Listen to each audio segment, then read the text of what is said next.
முழுதால் படிப்போம். நிலையான புகழுக்குரிய தூய்மை மிகு நற்கருணைக்கு எல்லா காலமும் ஆராதனையும் புகழும் மாட்சியும் உண்டாக கடவது. நிலையான புகழுக்குரிய தூய்மை மிகு நற்கருணைக்கு எல்லா காலமும் ஆராதனையும் புகழும் மாட்சியும் உண்டாக கடவது. நிலையான புகழுக்குரிய தூய்மை மிகு நற்கருணைக்கு எல்லா காலமும்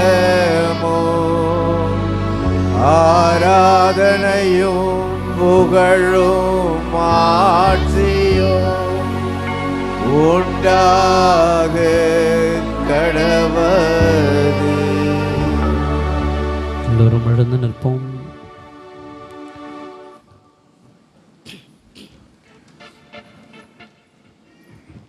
இந்த ஆராதனுடைய முதல் பகுதியாக ஆவியினுடைய அபிஷேகம் நிறைவாய் நமது மத்தியில் இறங்க வேண்டுமாய், இந்த நாளை ஆசீர்வதிக்க வேண்டுமாய், எப்படி உலர்ந்த எலும்புகள் எல்லாம் உயிர் பெற்று எழுந்ததோ அப்படியாய் இந்த வல்லமையான நற்கருணையின் வழியாக இழந்து போனதை, கடந்து போனதை, தொலைந்து போனதை, தோற்று போனதை இறைவா உம்முடைய கரங்கள் எழுப்ப வேண்டும், நாங்கள் மீண்டுமாய் எழும்ப வேண்டும் என்று சொல்லி ஒப்பு கொடுக்கிற நேரம்.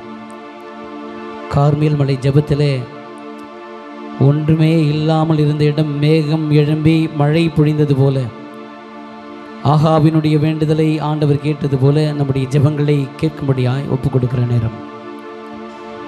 சீனாய் மலையிலே ஒரு தீ ஜுவாலையிலே கடவுளை கண்டது போல இந்த வேளையிலே இறை பிரசன்னம் நம்மை நிரப்பும்படியாய் ஒப்பு கொடுக்கிற நேரம்.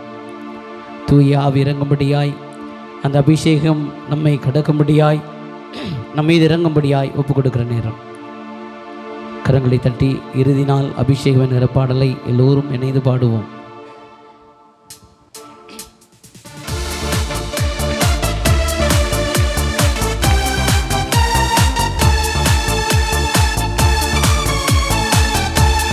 கரங்களை தட்டி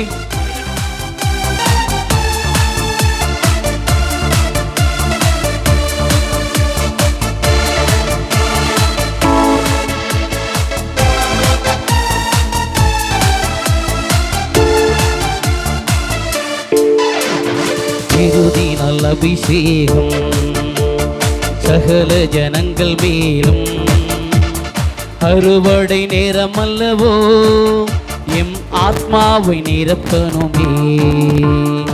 இறுதி நாள் அபிஷேகம் சகல ஜனங்கள் மேலும், அறுவடை நேரம் அல்லவோ எம் ஆத்மாவை நிரப்பனுமே. தீ போல இறங்கனுமே, அக்னி நாவாக அமர்ந்திடுமே, கொடும் காற்றாக வீசனுமே, ஆத்ம நதியாக பாய்ந்திடுமே. தீ போல இறங்கனுமே, அக்னி நாவாக அமர்ந்திடுமே, கொடும் காற்றாக வீசனுமே, ஆத்ம நதியாக பாய்ந்திடுமே. தீ போல இறங்கணுமே, தீ போல இறங்கணுமே, அக்னி நாவாக அமர்ந்திடுமே, கொடும் காற்றாக வீசனுமே, ஆத்ம நதியாக பாய்ந்திடுமே. எலும்புகள் பள்ளத்தாக்கின் உள்ளே படை போல எடுக்கண்டேன், அதிகாரம் அளித்திடுமே, ஆவியினால் வாக்குரைக்க. எசேக்கியேல் புத்தகம் 37வது அதிகாரத்திலே உலர்ந்த எலும்புகளை பார்த்து ஆண்டவருடைய வார்த்தையை உரைக்கும் பொழுது அவை மிக பெரும் படைகளாக எழுந்தது என்பதை பார்க்கிறோம்.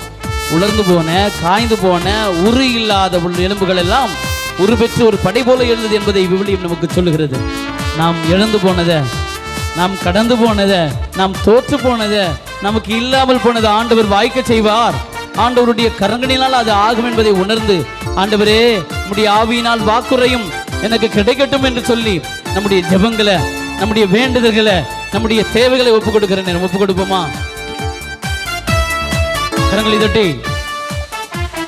எலும்புகள் பள்ளத்தாக்கினுள் படை போல எழ கண்டே, அதிகாரம் அளித்திடுமே ஆவியினால் வாக்குரைக்க.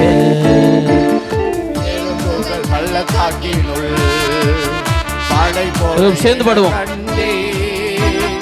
அதிகாரம் அளித்திடுமே ஆவியினால் வாக்குரைக்க. தீ போல இறங்கணுமே, தீ போல இறங்கணுமே, அக்கினாவாக அமர்ந்திடுமே, கொடுங்காற்றாக வீசணுமே, ஆத்ம நதியாக பாய்ந்திடுமே. தீ போல இறங்கணுமே, தீ போல இறங்கணுமே, அக்கினாவாக அமர்ந்திடுமே, கொடுங்காற்றாக வீசணுமே, ஆத்ம நதியாக பாய்ந்திடுமே. கார்மேல் மலையிலே ஆகாபி ஜெபித்த பொழுது அங்கே ஒன்றுமில்லாத இந்த இடத்துல மேகங்கள் திடீரென சுழந்து அங்கே சூழ்ந்து அவருடைய ஜெபத்திற்கு ஏற்ப அக்னி மழையாய் பொழிந்தது. அப்படியாக நம்முடைய ஜெபங்களை ஆண்டவர் கேட்டிரும்படியாய் இந்த நாள் வேண்டுதலினுடைய நாளாக அமையும்படியாய் ஆண்டவர் செவி கொடுத்து நமக்கு தரும்படும் நாளாக அமையும்படியாய் நம்முடைய ஜெபங்களை எல்லாம் ஒப்புக் கொடுப்போமா? நம்முடைய தேவைகளை ஒப்புக் கொடுப்போமா? நம்முடைய குடும்பங்களை ஒப்புக் கொடுப்போமா? நம்முடைய பிள்ளைகளை ஒப்புக் கொடுப்போமா? நம்முடைய தடைகளை ஒப்புக் கொடுப்போமா? நம்முடைய நோய்களை ஒப்புக் கொடுப்போமா? நம்முடைய கல்வியை ஒப்புக் கொடுப்போமா? நம்முடைய பொருளாதாரத்தை ஒப்புக் கொடுப்போமா?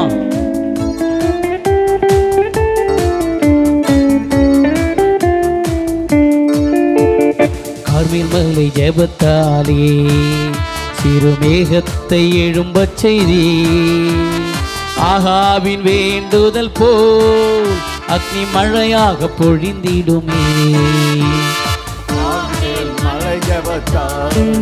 சிறு மேகத்தை எழும்பச் செய்தி, ஆகாவின் வேண்டுதல் போல் அக்னி மழையாக பொழிந்திடுமே. இவ்வோல இறங்கணுமே, அக்கினாவாக அமர்ந்திடுமே, கொடும் காற்றாக வீசணுமே, ஆத்ம நதியாக பாய்ந்திடுமே. இவ்வோல இறங்கணுமே, போல இறங்கணுமே, அக்கினாவாக அமர்ந்திடுமே, கொடும் காற்றாக வீசணுமே, ஆத்ம நதியாக பாய்ந்திடுமே. ஆண்டவர்களே, சீனாய் மலையினிலே ஆண்டவர் தீ ஜுவாலையிலே பிள்ளைகளுக்கு வாசம் செய்து நம்மை வெளிப்படுத்தி கொண்ட அந்த தெய்வம் இப்பொழுது நற்கருணை வழியில் நம்மோடு இருக்கிறார். அப்பா தகப்பனே, இஸ்ரவேல் மக்களுக்கு நீ வெளிப்பட்டது போல எங்களோடும் பேசும், எங்களோடும் பேசும், எங்களை ஆற்றுப்படுத்தும், எங்களை கடந்து வாரும், எங்களை அபிஷேகப்படுத்தும், எங்களை தொடும், எங்கள் குடும்பத்தை தொடும், எங்கள் தடைகளை உடையும் சொல்லி ஆண்டவரை நோக்கி நற்கருணை ஆதரவுக்கு பாடுவோமா? சீனாய் மலையை ஜவுத்தாலே, சீனாய் மலையினிலே ஒரு தீஜ்வாலை நான் காண்கிறேன். இஸ்ரவேலின் தெய்வமே தீ போல இறங்கிடுமே. சீனாய் மலையினிலே ஒரு தீஜ்வாலை நான் காண்கிறேன். இஸ்ரவேலின் தெய்வமே தீ போல இறங்கிடுமே.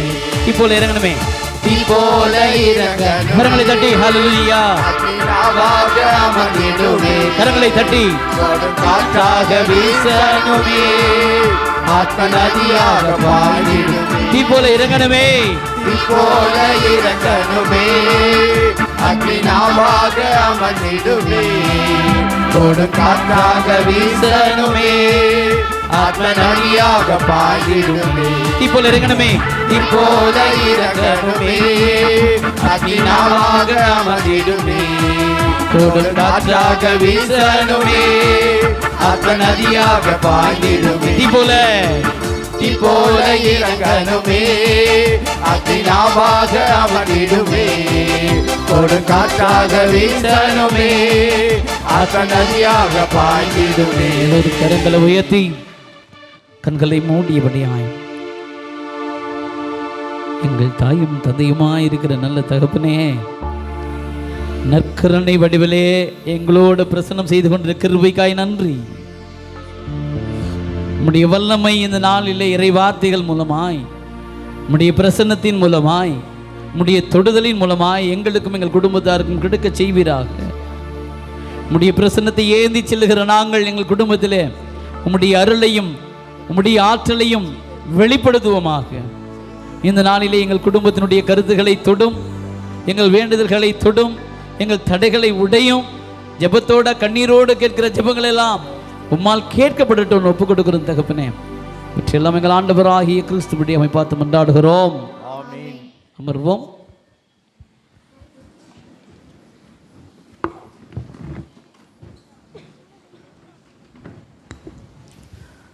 அன்பு சகோதர சகோதரிகளை, நாம் மகிழ்ச்சியாக இருக்க வேண்டும், அதுவும் நிறைவான மகிழ்ச்சியை பெற வேண்டும் என்பதுதான் கடவுளுடைய திட்டமாக இருக்கிறது, அவருடைய ஆசையாக இருக்கிறது.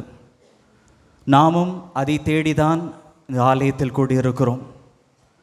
ஆனால் பல நேரங்களில் நம்முடைய வாழ்க்கையில், ஆண்டவரே நான் எவ்வளவோ ஜெபிக்கிறேன், எவ்வளவோ முயற்சி செய்கிறேன், ஆனால் என்னுடைய வாழ்க்கையில் இருக்கிற துன்பம் மட்டும் நீங்குவதில்லையே என்கிற ஏக்கத்தோடு பல நேரங்களில் நாம் அங்கலாய்ப்பதுண்டு. கடவுள் நம்மை பார்த்து சொல்லுகிறார், சுமை சுமந்து சோர்ந்திருப்போரே எல்லோரும் என்னிடம் வாருங்கள், நான் உங்களுக்கு இளைப்பாறுதல் தருவேன். நான் கனிவும் மனத்தாழ்மையும் உடையவன், ஆகவே என் நுகத்தை உங்கள் மேல் ஏற்றுக்கொண்டு என்னிடம் கற்றுக்கொள்ளுங்கள். அப்பொழுது உங்கள் உள்ளத்திற்கு இளைப்பாறுதல் கிடைக்கும். ஆம், என் நுகம் அழுத்தாது, என் சுமை எளிதாயுள்ளது என்கிறார். என் நுகம் அழுத்தாது, என் சுமை எளிதாயுள்ளது. என்னிடம் கற்றுக்கொள்ளுங்கள் என நம்மை பார்த்து அழைக்கிறார். நேற்றைய நற்செய்தியில் பார்க்கிறோம், இயேசுவை தேடி எத்தனையோ பேர் அவர் வாழ்ந்த காலத்திலும் தங்களுடைய நோய்களை குணப்படுத்தவும் தங்களுடைய பிரச்சனைகளை நீக்கவும் பலர் தேடி வந்தார்கள். ஆனால் இயேசு தன்னுடைய ஊருக்கு நாசரேத்துக்கு செல்லுகிற போது அங்கிருந்த மக்கள் நம்பிக்கையற்றவர்களாக, அவர்தான் மெஸ்ஸியா, அவர்தான் நம்மை மீட்க வந்த கடவுள் என்பதை காண முடியாதவர்களாக, குருடர்களாக இருப்பதை நேற்றைய நற்செய்தியில் வாசிக்க கேட்டோம். என்ன நிகழ்கிறது என்று பார்க்கிற போது, இவர்தானே, இவரை பற்றி நமக்கு தெரியாதா? மெஸ்ஸியா என்பவர் ஒரு அரசராக வருவார், எல்லோரையும் மீட்பார் என்று நினைத்தோம். இவர் எப்படி மெஸ்ஸியாக இருக்க முடியும்? இவர் ஒரு கிராமத்தில் பிறந்தவர், எருசலேமில் பிறந்தவர் தான் மெஸ்ஸியாவாக இருக்க முடியும். எப்படி இவர் கலிலேயாவில் பிறந்தவர் என்று அவரோடு உணவருந்தியவர்கள், அவரோடு வாழ்ந்தவர்களை அவரை ஏற்றுக்கொள்ள முடியாமல் இருப்பதை பார்க்கிறோம். நம்முடைய வாழ்க்கையிலும் கடவுளை நாம் எங்கு தேடுகிறோம் என சிந்திக்க அழைக்கப்படுகிறோம். ஆலயத்தில், பிரம்மாண்டமான ஆலயங்களில், நற்கருணையில், இறைவார்த்தையில் கடவுள் இருக்கிறாரா? நிச்சயம் இருக்கிறார். ஆனால் நம்முடைய அன்றாட வாழ்க்கையில் கடவுளை நம்மால் காண முடிகிறதா என்பதுதான் கடவுள் நம்மை பார்த்து கேட்கிற கேள்வி. நாங்கள் நவதுருவத்தில் ஹவுஸ் மெயின்டெனன்ஸ் ஒர்க் அப்படின்னு சொல்லுவோம். நாங்கள் இருக்கிற இல்லத்திலேயே வீட்டு பணிகளை செய்வது என்கிற எல்லா பணிகளையும் செய்ய எங்களுக்கு ஒரு வாரம் கொடுக்கப்படும். சமைப்பது, வீடை தூய்மைப்படுத்துவது, எலக்ட்ரிஷியன் வேலை, கார்டனிங் வேலை என்று எல்லா வேலையும் செய்யணும். அப்போ செய்யும்போது எங்களுடைய நாவிஸ் மாஸ்டர் ஒரு தடவை கேட்டார், நீங்கள் கிச்சனில் வேலை செஞ்சீங்க இல்லையா, அங்கே இருக்கிற கறி துணியில் இயேசுவா பார்க்க முடிஞ்சதா அப்படின்ட்டு. அங்கே நீங்கள் வேலை செய்யும்போது அங்கே இருந்த வேர்வையில் கடவுளை பார்க்க முடிஞ்சதா? கறி ஒட்டிகிட்டு இருக்கிற பாத்திரத்தில் கடவுளை பார்க்க முடிந்ததா என்று. அதே கேள்வியை நமக்குள் கேட்டு பார்ப்போம். நம்முடைய வாழ்க்கையில் கடவுளை எல்லா நேரத்திலும் நம்மால் பார்க்க முடிகிறதா? அல்லது கடவுளை இந்த நேரம் மட்டும்தான் கடவுளுக்குரியது என்று பிரித்து பார்க்கிறோமா? ஆலயத்திற்கு விரும்புகிறபோது, ஜபிக்கிற போது கடவுள் என்னுடைய வாழ்க்கையில் இருக்கிறார், மற்ற நேரத்தில் கடவுளை காண நாம் தவறி இருக்கிறோமா என கடவுள் நம்மை சிந்திக்க அழைக்கிறார். இல்லை, நான் எப்பொழுதும் கடவுளை நம்பிதான் இருக்கிறேன், கடவுளுடைய துணையோடு தான் இருக்கிறேன் என்று சொன்னாலும் பல நேரங்களில் நம்முடைய வாழ்க்கையில் முரண்பாடானதாக இருக்கிறது. இது எப்படி சிந்தித்து பார்க்கலாம் என்றால், நம்முடைய வாழ்க்கையை ஒரு திரைச்சீலையாக, ஒரு மூவியாக, ஒரு திரைப்படமாக ஓடிக்கொண்டிருக்கிறது என்று சிந்தித்து பார்ப்போம். இயேசு நமது அருகில் உட்கார்ந்து கொண்டிருக்கிறார். நாம் இயேசுவோடு சேர்ந்து நம்முடைய வாழ்க்கையை திரும்பி பார்த்தோம் என்றால், அந்த வாழ்க்கையில் நடக்கிற எல்லா மகிழ்ச்சியை இயேசுவிடம் எவ்வாறு பகிர்ந்து சொல்வோம்?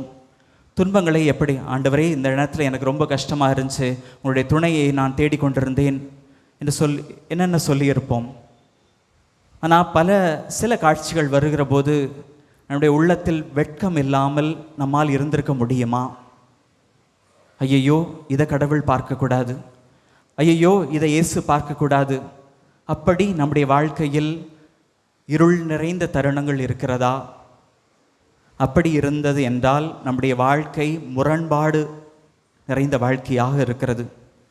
கடவுளே என்னுடைய வாழ்க்கையில் வாரும், என்னுடைய குறைகளை எல்லாம் நீக்கும், என்னுடைய பாவங்களை போக்கி அருளும், எனக்கு நிறைவான மகிழ்ச்சியை தாரும் என சொல்லிக்கொண்டு அதே நேரத்தில் கடவுள் இந்த வாழ்க்கையை பார்க்கக்கூடாது என்று சில பகுதிகளை மறைத்து வைத்திருந்தோம் என்றால் நம்முடைய வாழ்க்கை முரண்பாடு நிறைந்ததாக இருக்கிறது.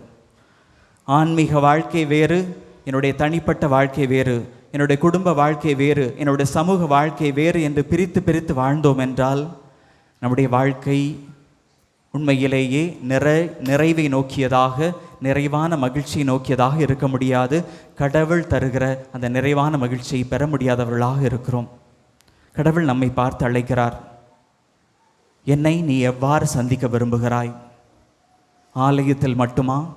அல்லது உன்னுடைய வாழ்க்கையின் ஒவ்வொரு தருணத்திலும் என்னோடு கரம் பிடித்து நடக்க, எனது வழியில் நடக்க உனக்கு விருப்பமாக இருக்கிறதா?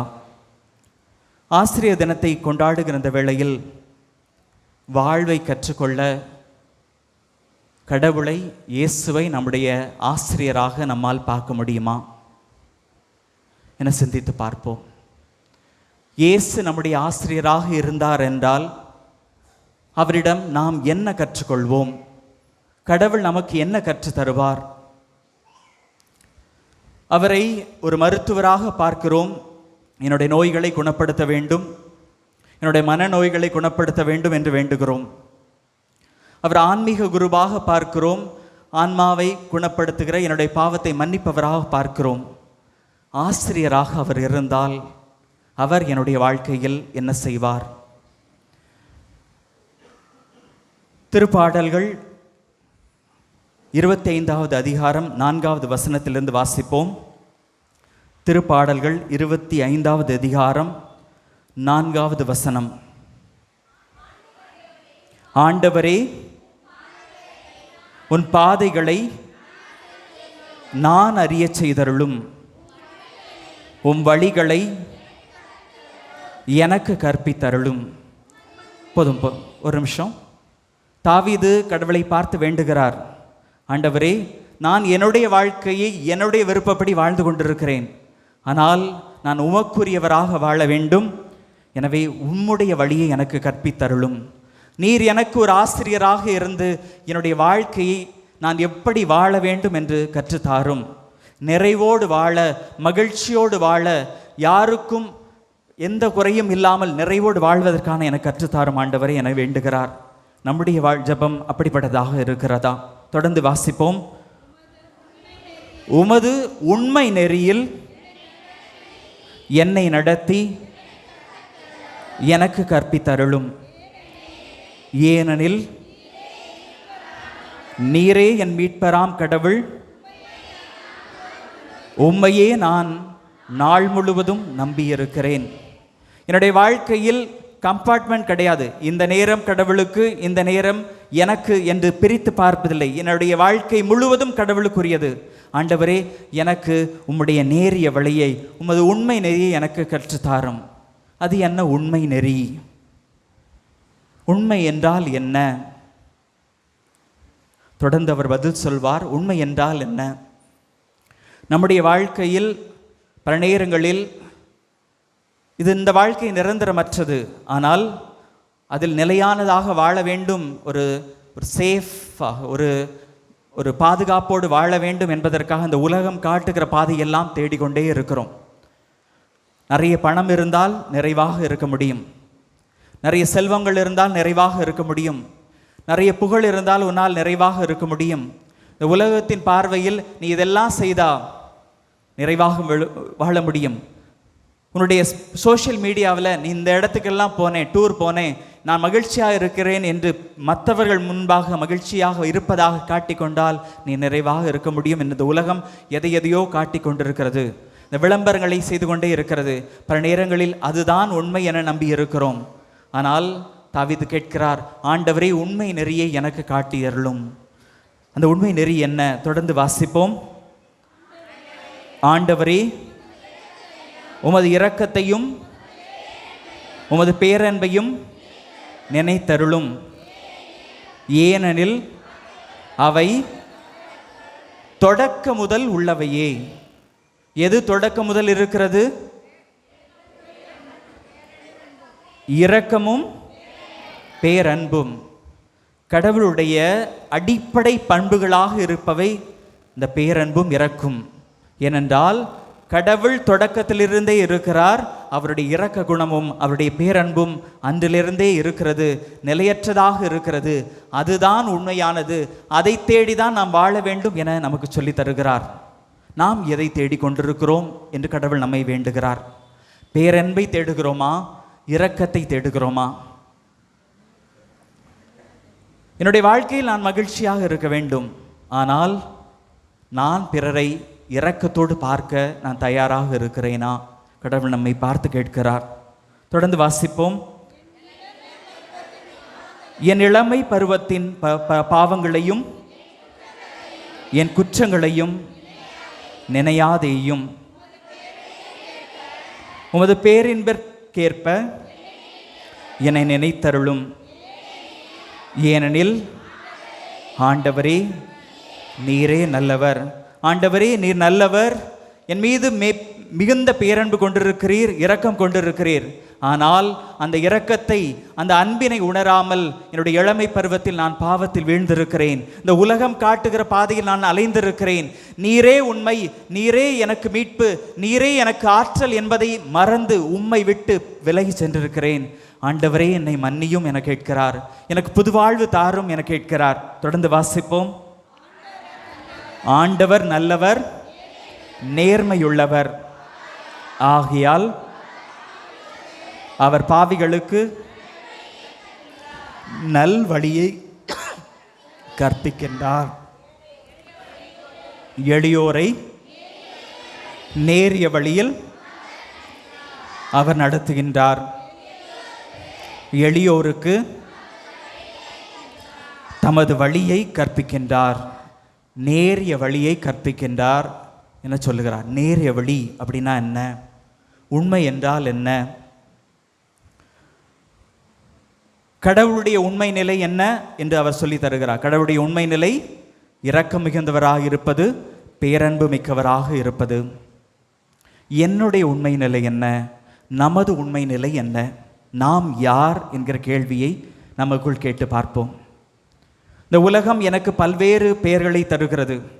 ஆண், பெண், இந்த ஜாதி, இந்த மதம், இந்த சமூகத்தை சார்ந்தவன், இந்த ஊரை சார்ந்தவன் என எத்தனையோ அடையாளங்களை தந்து என்னை பிளவுபடுத்துகிறது. அதெல்லாம் என்னுடைய உண்மை நிலையா? என்னுடைய உண்மை நிலை என்ன? கடவுள் நமக்கு சொல்லி தருவது, தொடக்க முதல் என்னுடைய நிலையாக இருப்பது என்ன? நான் பிறப்பதற்கு முன்பே எனது நிலை என்ன?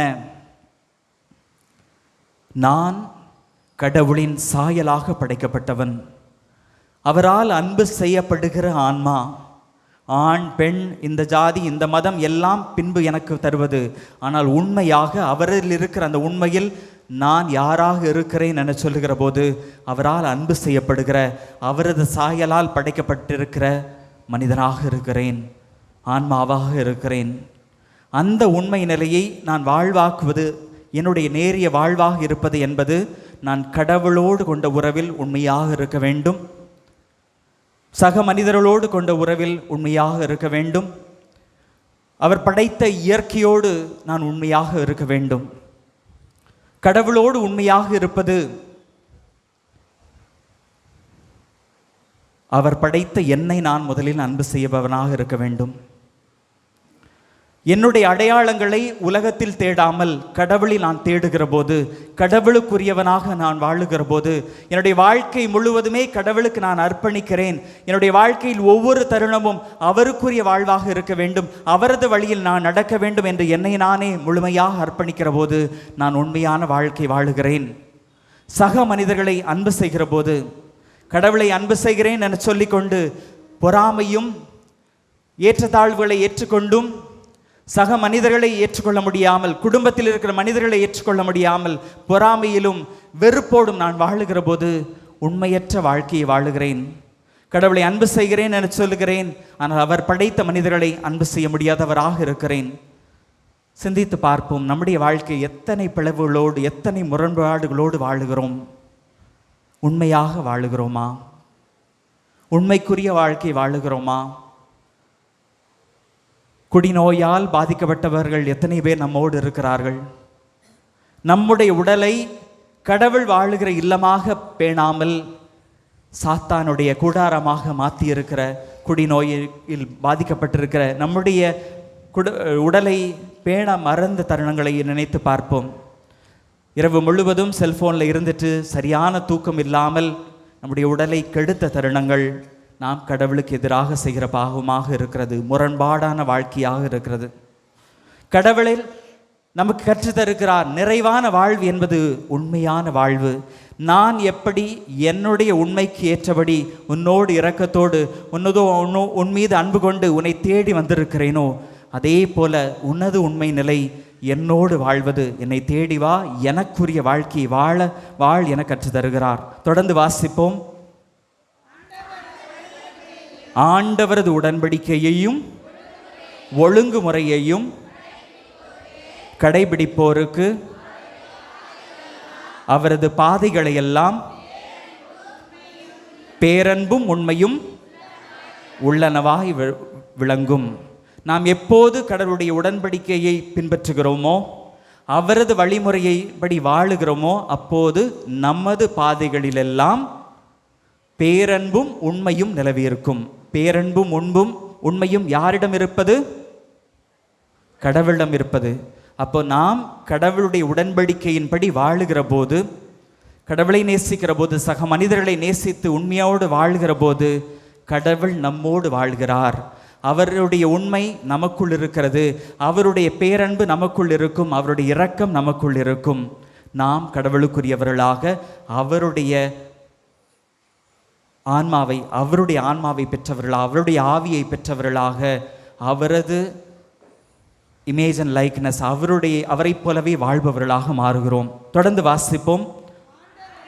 ஆண்டவரே, உமது பெயரின் பொருட்டு என் குற்றத்தை மன்னித்தருளும், ஏனெனில் என் குற்றம் மிக பெரியது. ஆண்டவருக்கு அஞ்சி நடப்பவர் எவரோ அவருக்கு தாம் தேர்ந்து கொள்ளும் வழியை அவர் கற்பிப்பார். அவர் நலமுடன் வாழ்வார், அவருடைய மரபினர் சொந்தமாக்கிக் கொள்வார். போதும். ஆண்டவரில் யார் வாழ்கிறார்களோ, ஆண்டவரின் உடன்படிக்கையை யார் பின்பற்றுகிறார்களோ, அவருக்கு அஞ்சி நடப்பார்களோ அவர்களை ஆண்டவர் தேர்ந்து கொள்ளுகிறார், தமது வழியை அவர்களுக்கு கற்பிக்கிறார். அத்தகைய மக்கள் எப்படிப்பட்ட வாழ்க்கை வாழுவார்கள்? நலமுடன் வாழ்வர். அவருடைய மரபினர் நாட்டை சொந்தமாக்கிக் கொள்வர். நிறைவோடு மகிழ்ச்சியும் எல்லா வளமும் பெற்று வாழ்வார்கள். நாம் எப்போது கடவுளின் வழியை நமது வழியாக மாற்றிக்கொள்கிறோமோ அப்போதுதான் நம்முடைய வாழ்க்கை நிறைவுள்ளதாக மாறுகிறது. ஆனால் நம்முடைய வாழ்க்கையில் பல நேரங்களில் இது மிகவும் கடினமான ஒன்றாக இருக்கிறது. ஆண்டவரே, உம்முடைய விருப்பப்படி வாழ விரும்புகிறேன், ஆனால் என்னுடைய பலகீனத்தினால் என்னுடைய வாழ்க்கையை நான் நிறைவோடு வாழ முடியவில்லை. இது ஒரு காட்சியாக, ஒரு அடையாளமாக பார்க்கலாம். நம்முடைய குழந்தைகளை தத்தி தத்தி தவழ்ந்து கொண்டிருப்பவர்கள் ஏதாவது ஒரு நாள் சுற்றி இருக்கிற சேரெல்லாம் பிடிச்சிட்டு எந்திரிக்க முயற்சி செய்கிற போது அவளை பார்த்து வா வா, என்னை பார்த்து நடந்து வா அப்படின்னு சொல்வோம். அவங்க முதல் அடி எடுத்து வைக்கிற போது கையை விடணும்.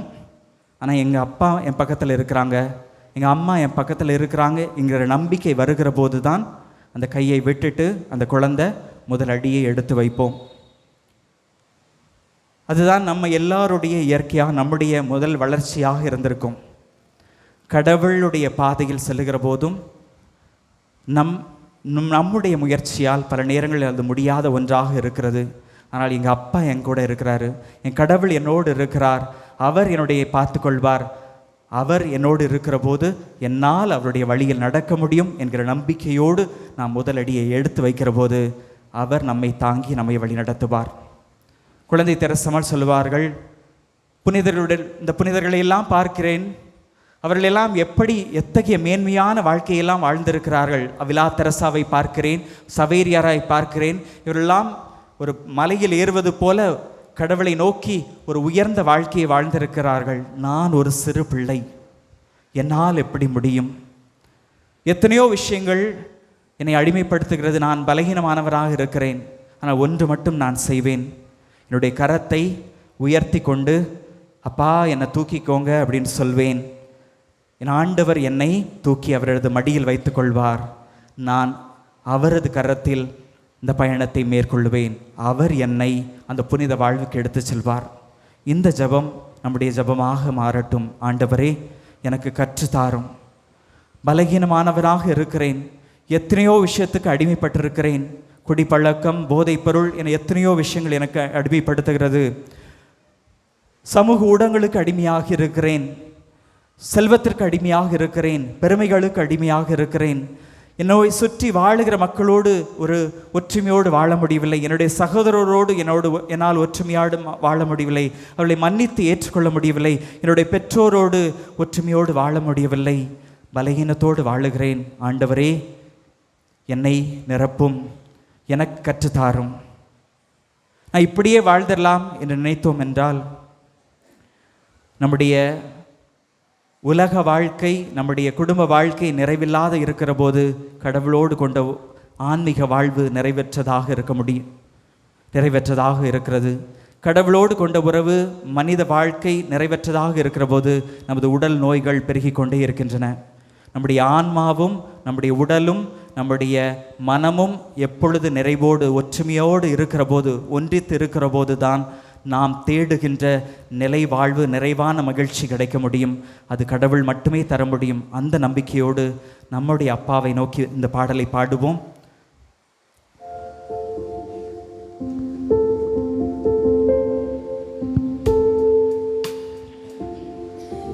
எழுந்து பாடுவோம்.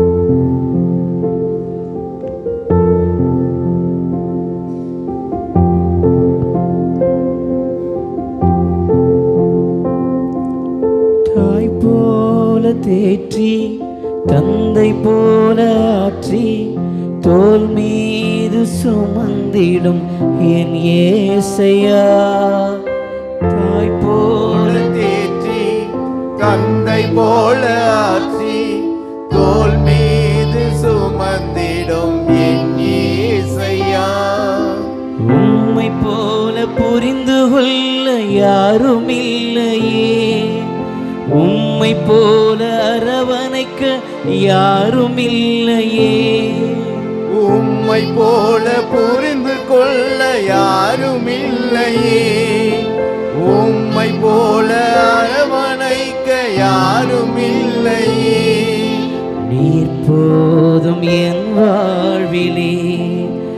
ஏசையா நீர் போதும் என் வாழ்விலே. நீர் போதும் என் வாழ்விலே, ஏசையா நீர் போதும் என் வாழ்விலே. எல்லோரும் சேர்ந்து தாய் போல தேற்றி, தந்தை போல ஆற்றி, தோள் மீது சுமந்திடும் என் ஏசையா.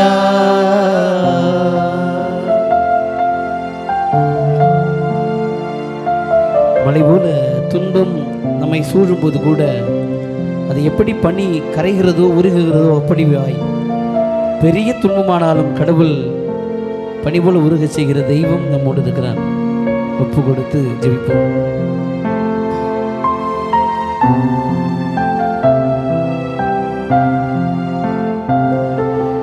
மலை போல துன்பம் என்னை சூழும் போது அதை பனி போல உருகிட செய்பவரே. மலை போல துன்பம் என்னை சூழும் போது அதை பனி போல உருகிட செய்பவரே.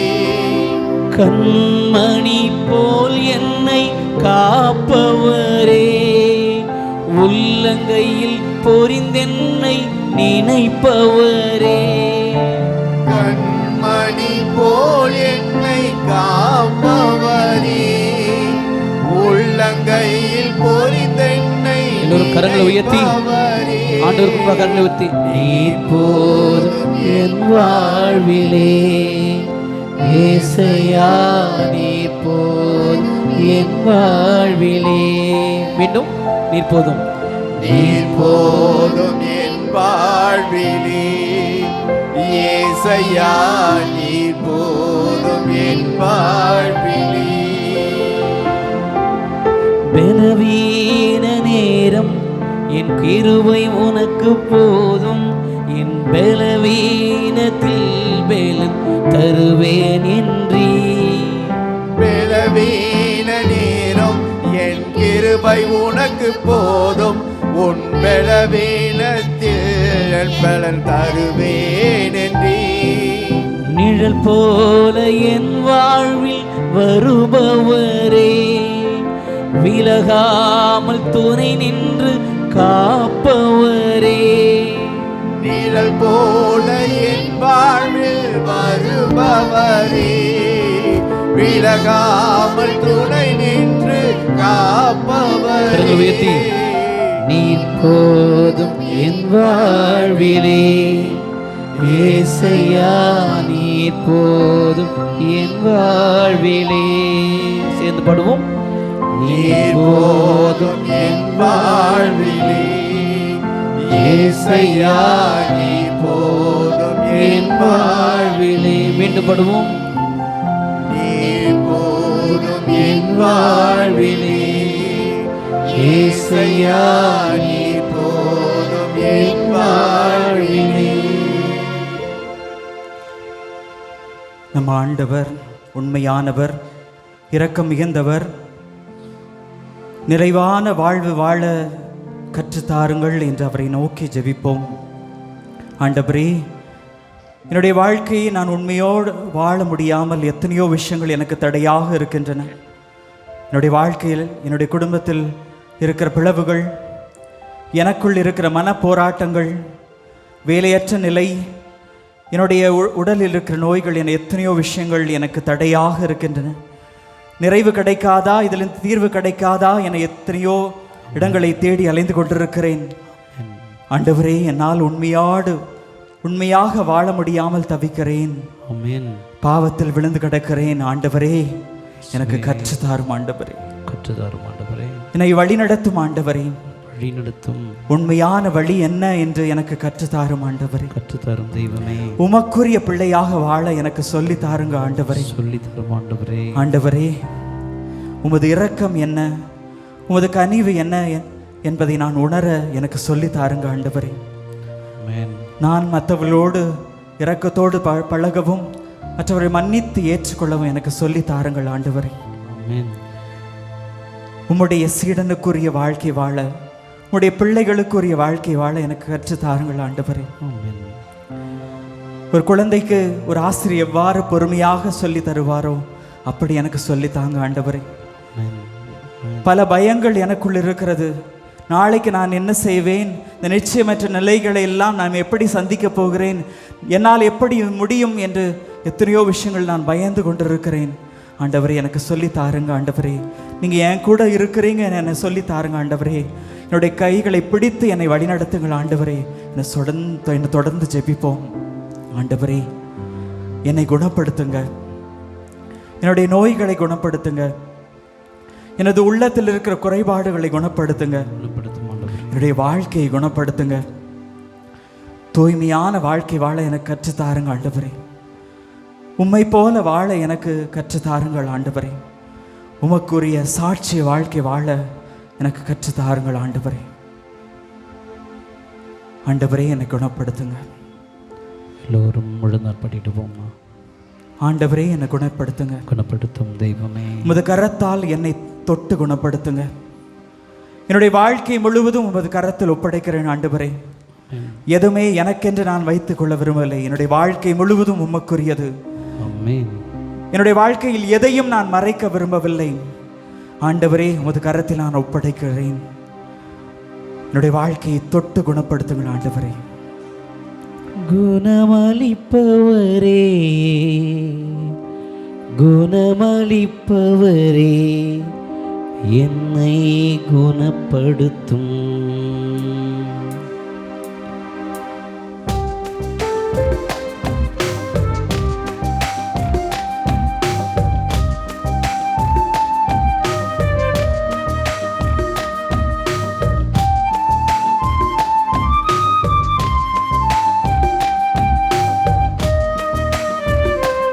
விரித்து ஆண்டவரை நோக்கி ஜெபித்து பாடுவோமா. குணமளிப்பவரே, குணமளிப்பவரே, என்னை குணப்படுத்தும். சுகமளிப்பவரே, சுகமளிப்பவரே, என்னை சுகப்படுத்தும். எந்தன் இயேசுவே, இயேசுவே, என்னை குணப்படுத்தும். எந்தன் இயேசுவே, இயேசுவே, என்னை சுகப்படுத்தும்.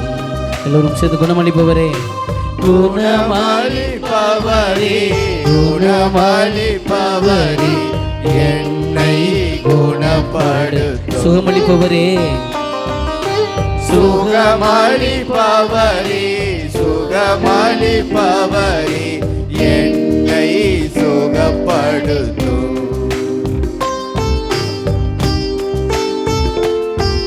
நம்முடைய எல்லா வகை வேதனைகளையும், நம்முடைய குடும்ப சூழல்களையும், நம்முடைய பிரச்சனைகளையும், கடன் பொருளாதார பிரச்சனைகள், நம்முடைய தொழில் பணிகள், பணியிலே சந்திக்கிற சவால்கள் எல்லாவற்றையும் ஆண்டவருடைய கரங்களில் ஒப்புக் கொடுப்போமா. பிள்ளைகளை உடல்நலம் குறைவோட, உடல்நலம் சுகமில்லாமல் பல நாட்களாக போராடி கொண்டிருக்கிறது, உடல் வலியோட வேதனையோட ஜெபித்துக் கொண்டிருக்கிறவர்கள், அப்பா என் குடும்பத்துக்கு விடுதலை கிடைக்காதா, நான் சுகமாக மாட்டேனா, என் குடும்பத்தில் நிம்மதி உண்டாகாதா, என் குடும்பத்தில் சுகம் கொடுக்க மாட்டீரா என்று ஏக்கத்தோடு காத்து கொண்டிருக்கிற பிள்ளைகளே, தகப்பன் நம் முன்பே இருக்கிறார். இதோ கடந்து வருகிற தெய்வம் இதோ பிரசன்னமாக இருக்கிறார். ஆண்டவரை நோக்கி சொல்லுமா, அப்பா என் உடல் வேதனைகளை உம் முன்னால் வைக்கிறேன், என் கண்ணீரால் உம்முடைய பாதத்தை நனைக்கிறேன் தெய்வமே, தாவீதின் மைந்தனை என் மீது இறங்கும் ஆண்டவரேன்னு சொல்லி தெய்வமா.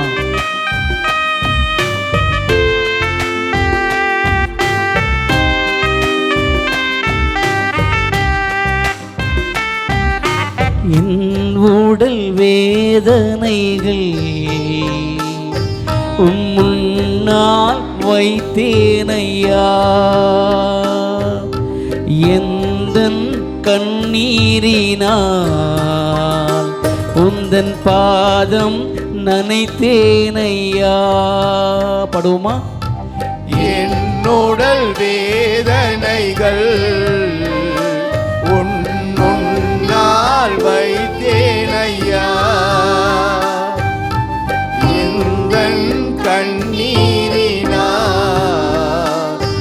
உந்தன் பாதம் நனைத்தேன் ஐயா.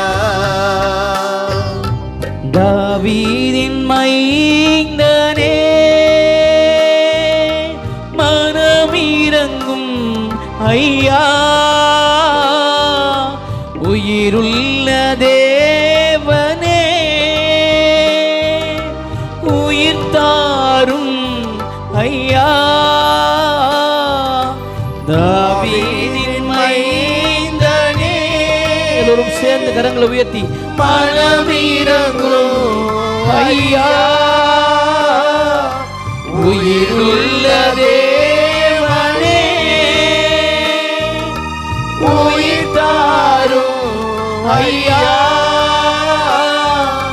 இயேசுவே இயேசுவே எந்தன் இயேசுவே, எல்லாம் சேர்ந்து எந்தன் இயேசுவே, எந்தன் இயேசுவே இயேசுவே என்னை குணப்படுத்தும். எந்தன் இயேசுவே, எந்தன் இயேசுவே இயேசுவே என்னை சுகப்படுத்தும். பிள்ளைகளே, நம்முடைய கரங்களை தலை மேல வச்சு உச்சம் தலையில வைத்து, தகப்பனே என்னை தொடுங்க ஆண்டவரே, உம்முடைய ரத்தத்தினால் என்னை கழுவும் தெய்வமே, எல்லா விதமான தடைகளும் என்னுடைய கண்ணீரும் என்னுடைய வேதனைகளும் என்னை விட்டு அகலட்டும். என்னை வாட்டி வதைக்கிற தோல்விகள், எடுக்கிற முயற்சிகள்லாம் தோல்விகளா இருக்கிற தெய்வமே, அப்பா நான் வீழ்ந்து போய் கிடக்கிறேன் தெய்வமே, என்னை முழுவதுமாக கழுவும், என் பிள்ளைகளை கழுவும், என் குடும்பத்தை கழுவும், என் குடும்பத்தை தொடும். இதோ என்னுடைய உச்சம் தலை மேல நீர் கரம் வைப்பதா என்னுடைய கரத்தை வைத்து ஜெபிக்கிறேன். என்னுடைய ரத்தத்தை சுத்திகரியும் ஆண்டவரே, என்னுடைய ரத்த நாளங்களிலே எலும்பு மஜ்ஜைகளிலே தெய்வமே உம்முடைய புதிய ஆற்றலும் புதிய உத்வேகம் பரவட்டும். எல்லா தடைகளும் உடையட்டும் தெய்வமே, சாத்தானுடைய எல்லா வேதனைகளும் அகலட்டும் தெய்வமே சொல்லி ஒப்பு கொடுப்போமா. எல்லோரும் உச்சம் தலையில கைகளை வைத்து ஆண்டவரை நோக்கி ஜெபிப்பாப்பா, உம்முடைய ரத்தத்தினால் என்ன கழுவுங்க. ஏன்னா நாங்க கிறிஸ்துவின் ரத்தம் ஜெயம் என்கிறோம், உம்முடைய ரத்தம் எங்களை கழுவும் என்கிறோம், உம்முடைய ரத்தம் எங்களை சுகப்படுத்தும் என்கிறோம். சிலுவையிலே சிந்திய ரத்தம் மீட்பை கொடுத்தது போல உம்முடைய ரத்தத்தினால் என்னை கழுவுங்க தெய்வமே சொல்லி ஜெபிப்போமா. திரு ரத்தத்தினால் என்னை கழுவும் ஐயா, என் நாடி நரம்புகளை வலுப்பெற செய்யும் ஐயா. உன் திரு ரத்தத்தினால் என்னை கழுவும் ஐயா, என் நாடி நரம்புகளை வலுப்பெற செய்யும் ஐயா. தாவீதின் மைந்தனே மனமிரங்கும் ஐயா, உயிருள்ள தெய்வமே உயிர் தாரும் ஐயா. தாவீதின் மைந்தனே மனமிரங்கும் ஐயா, உயிருள்ள தேவனே உயிர் தாரும் ஐயா. இயேசுவே இயேசுவே எந்தன் இயேசுவே, எந்தன் இயேசுவே இயேசுவே என்னை குணப்படுத்தும். எந்தன் இயேசுவே சுகப்படுத்தும். இயேசுவே என்னை சுகப்படுத்தும். எந்தன் இயேசுவே எந்தன் இயேசுவே இயேசுவே என்னை குணப்படுத்தும். எந்தன் இயேசுவே நீ சுகப்படுத்தும். எந்தன் இயேசுவே இயேசுவே என்னை சுகப்படுத்தும். மாண்புயர் பாடலோடு இறுதி ஆசி பெறுவோம்.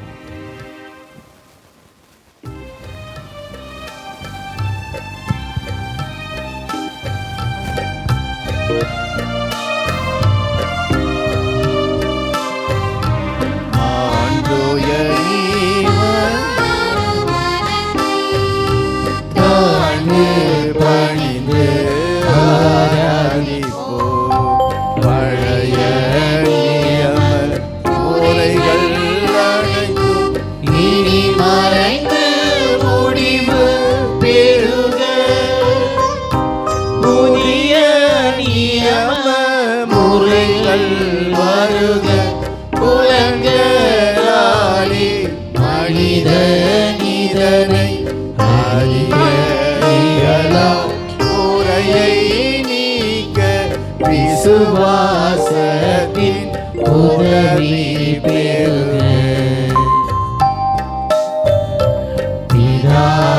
பிதாவர்க்கும் சுதனவர்க்கும் புகழ்ச்சியோடு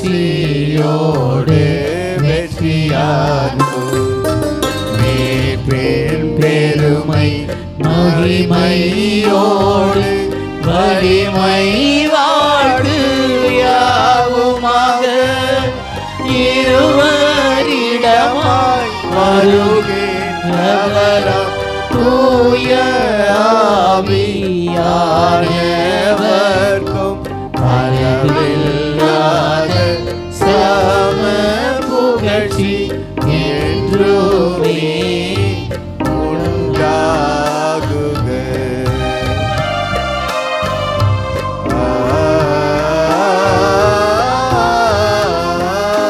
ஆமென்.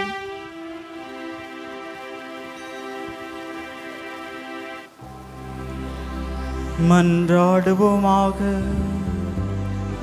இறைவா, இந்த வியப்புக்குரிய அருளடையாளத்திலே உம்முடைய பாடுகளின் நினைவை எங்களுக்கு விட்டு சென்றி உம் திருவுடல் திரு இரத்தமாகியவற்றின் தூய மறைபொருளை வணங்கும் நாங்கள் உமது மீட்பின் பயனை இடைவிடாமல் துய்த்துணர்ந்து மகிழ அருள்வீராக. தந்தையாகிய இறைவனோடும் தூய ஆவியாரின் ஒன்றிப்பில் இறைவனாய் என்றென்றும் வாழ்ந்து ஆட்சி செய்கின்ற உம்மை மன்றாடுகின்றோம். ஆமென்.